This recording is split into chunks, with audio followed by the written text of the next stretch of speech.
My name is Rachel Carter, and I'm 27 years old. This was supposed to be my moment, the one time I finally got to feel proud of something. The one time I thought my family would actually say thank you. But instead, they turned on me like I was nothing. A few months ago, I started planning something big. I'd been working nonstop, taking freelance jobs on top of my full-time design work. No parties, no vacations, no extras. Just grinding every single day to save enough money for a dream trip. Not for me, though. For my family. I paid for 4 round-trip tickets to Hawaii, booked a 5-star beach resort, reserved sunset dinners, snorkeling tours, and even a private luau. Thousands of dollars, all from my account. And I told them nothing. I wanted it to be a gift, a surprise, a way to finally feel seen. I thought maybe, just maybe, this trip would change something in how they looked at me. That maybe they'd realize I wasn't just the quiet one who stays out of the way. Then came Vanessa, my older sister. She's 30, unemployed, and still living at home. But somehow, she's always treated like royalty. My parents have worshipped her since we were kids. No matter what she does, she's always trying her best. Me? I've had to earn every scrap of approval. And even then, it never felt like enough. When I told them we were going to Hawaii, my treat, Vanessa rolled her eyes and said, "Wow, look who suddenly has money." I laughed it off. I always do. I didn't want drama. I wanted peace. But peace was never an option. We landed in Honolulu, and for a moment, it felt magical. The smell of the ocean. The warm breeze. Everything looked like a postcard. I watched my parents smile, and for a second, I let myself believe I'd done something good. Then it happened. We were at baggage claim when a woman nearby began shouting, "My wallet!" Someone stole my wallet. People turned. Security rushed over. The woman, clearly shaken, said she had left her wallet on top of her suitcase for 1 second, and it vanished. I wasn't paying attention. I was helping Mom with her bag.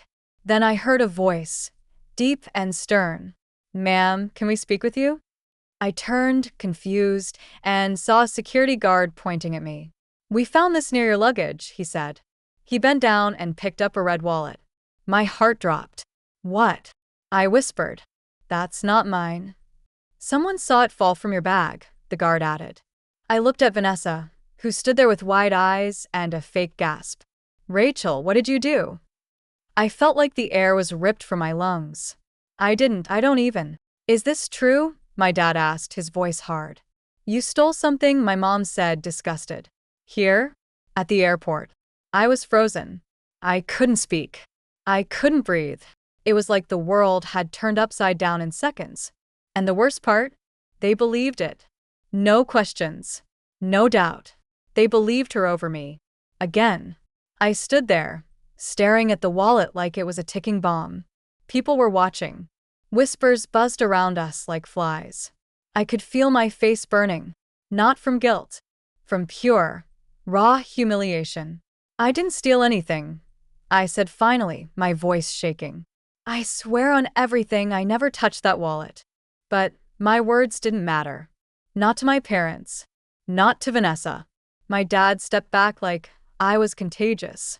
"Do you realize how serious this is, Rachel?" My mom folded her arms and said coldly, "We raised you better than this." Something inside me cracked. They didn't even ask if I was okay. They didn't ask for my side. They just assumed the worst. Like they'd been waiting for a reason to finally write me off. Vanessa stood behind them, arms crossed, face full of fake concern. But I saw through her. I saw the way her lips twitched, the tiniest smile she was trying to hide. And in that moment, it all made sense. She did this. I didn't have proof. Not yet. But I knew her. Vanessa had always hated when I had something she didn't. She hated that I paid for this trip. She hated that, for once, I was the one in control. And she wasn't about to let me have that moment. The security guard cleared his throat. "Luckily, the wallet has been returned, and the woman isn't pressing charges. We'll review surveillance footage just in case." He gave me a long look before walking off. But the damage was done. My dad turned to me. "This trip is supposed to be a time for our family to relax, and be proud of each other. You embarrassed us before we even left the airport. I didn't. I started again. But he cut me off. We don't want drama, Rachel. Maybe it's best if you go home. I stared at him. You're serious? My mom added. Think about what you've done. You're not acting like someone we can trust right now. And just like that, I was cut off. Not just from the vacation. From them. Vanessa kept her mouth shut the whole time, playing the victim perfectly. Not one tear. Just that smug silence. I pulled out my phone and took a deep breath. I didn't argue. I didn't beg. I opened my travel app and began canceling every reservation I'd made. The hotel, the activities, the rental car. Then I called the card company and froze the travel account I had set up just for this trip. My parents were watching me, confused. What are you doing? My dad asked. I looked up and said, calmly, I was the one who paid for this trip. Every dime. The rooms. The tours. The flights. You didn't know that because I didn't want credit. I just wanted to do something kind.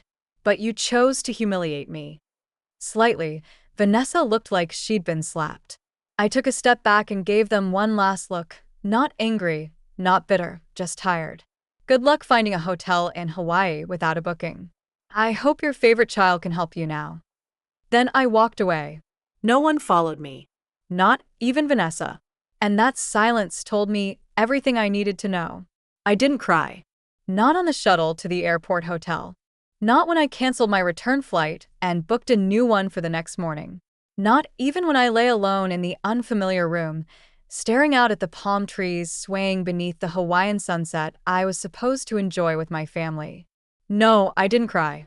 But something inside me shut off like a door that slammed and locked from the inside. I had spent months planning that trip, and in less than 20 minutes, my sister managed to turn my own kindness into a weapon against me. And my parents were happy to help her pull the trigger. The next morning, I flew back home alone. I didn't text anyone. I didn't answer calls. I didn't even tell my friends what happened, not at first. I just needed silence. Space. Time to feel what they refused to let me feel. Hurt, betrayal, and anger.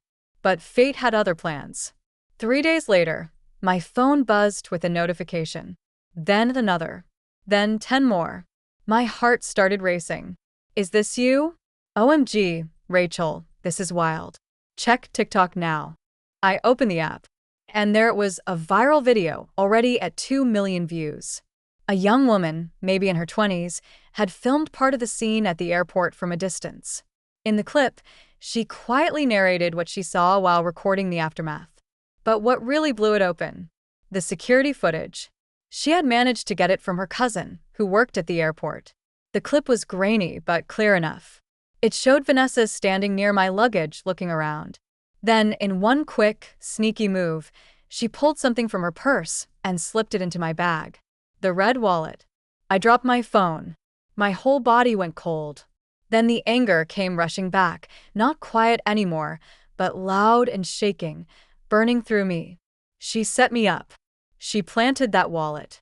She ruined my name, made me look like a thief, and let my parents kick me out like garbage. And all of it was a lie. The comments under the video were blowing up. The sister deserves jail. This is evil. Rachel's parents owe her the biggest apology ever. Imagine doing this to your own blood over jealousy. And then the best part, people started tagging me. My username was linked in the caption. At Rachel Carter, stay strong, girl. The truth always comes out. Within hours, I was trending. People shared the video across Twitter, Instagram, and Facebook. A local news channel messaged me for an interview.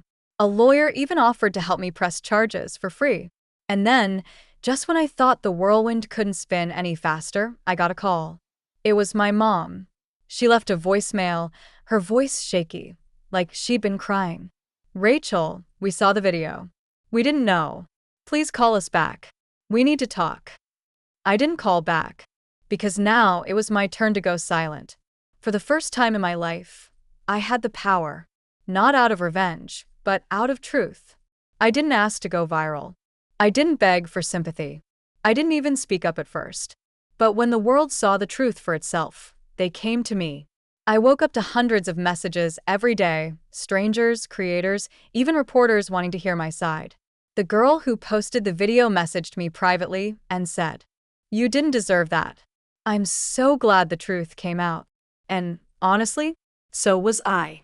but what surprised me the most was how many people related to my story. People who'd been the scapegoat in their own families, people who were always blamed, always overlooked, always the one expected to just take it. And suddenly, I wasn't just some girl who got blamed at an airport. I was a voice for every black sheep who had ever been pushed aside. But while the internet supported me, my family fell into free fall. The resort called me 2 days after the video went viral. The booking had been canceled when I froze the payment, but my parents and Vanessa had shown up anyway, insisting there was some mistake. They were told there were no rooms. And worse? They were now on a blacklist for shouting at the staff. That same day, my mom called again. Then my dad. Then Vanessa.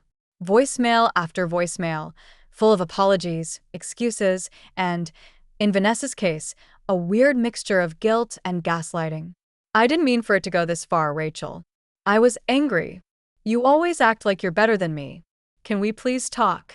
I'm being attacked online. I didn't answer.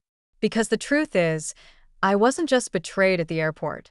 I was betrayed my whole life. This was just the moment it finally became undeniable. And then I did something I never thought I would. I said yes to the local news interview. I showed up in jeans and a simple blouse.